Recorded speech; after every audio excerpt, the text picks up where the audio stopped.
लोकसभा चुनाव के नतीजों से पहले तमाम बड़े नेता देश भर के भगवान से जीत का आशीर्वाद मांग रहे हैं। नई दिल्ली लोकसभा सीट से बीजेपी उम्मीदवार बांसुरी स्वराज मंगलवार सुबह कई मंदिरों में दर्शन के लिए पहुंची।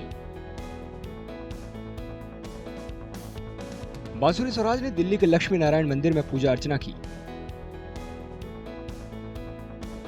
पहले तो आज लक्ष्मी नारायण मंदिर आई हूँ, जो पूरी सृष्टि के पालन करता है, आज उनका आशीर्वाद लेने आई हूँ। और मेरा अगाध विश्वास है और मैं पूरी तरह आश्वस्त हूँ कि आज भारत की जनता चयन करेगी भाजपा की लोक कल्याणकारी नीतियों को, चयन करेगी हमारे यशस्वी प्रधानमंत्री श्री नरेंद्र मोदी जी की विकास की नीतियों को, चयन करेगी हमारे यशस्वी प्रधानमंत्री श्री नरेंद्र मोदी जी के विकसित भारत के विजन को।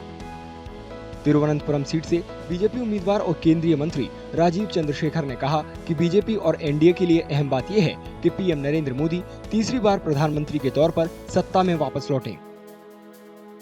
I think we will see at the end of the day what the results are, but the most important thing today for all of us in the BJP and NDA is a third term for our Prime Minister and continuity and to continue to take India forward.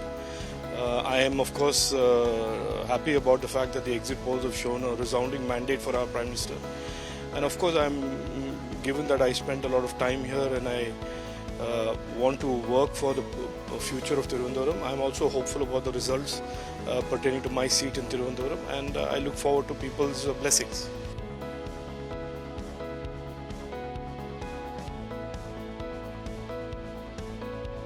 Delhi की Chandni Chowk Lok Sabha seat से BJP उम्मीदवार प्रवीण खंडेलवाल ने जीत का भरोसा जताया।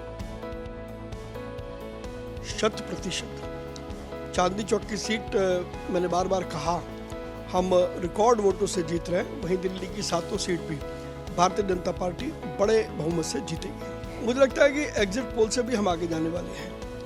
अब की बार 400 पार के बड़े नारे के साथ तीसरी बार प्रधानमंत्री नरेंद्र मोदी भारतीय जनता पार्टी की सरकार बनाएंगे।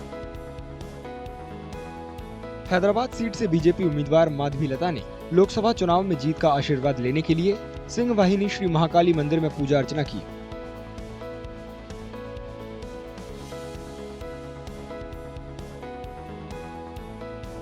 चुनाव नतीजों से पहले केंद्रीय गृह राज्य मंत्री अजय मिश्रा टेनी ने भी लखीमपुर खीरी में मां संकटा देवी मंदिर में पूजा अर्चना की।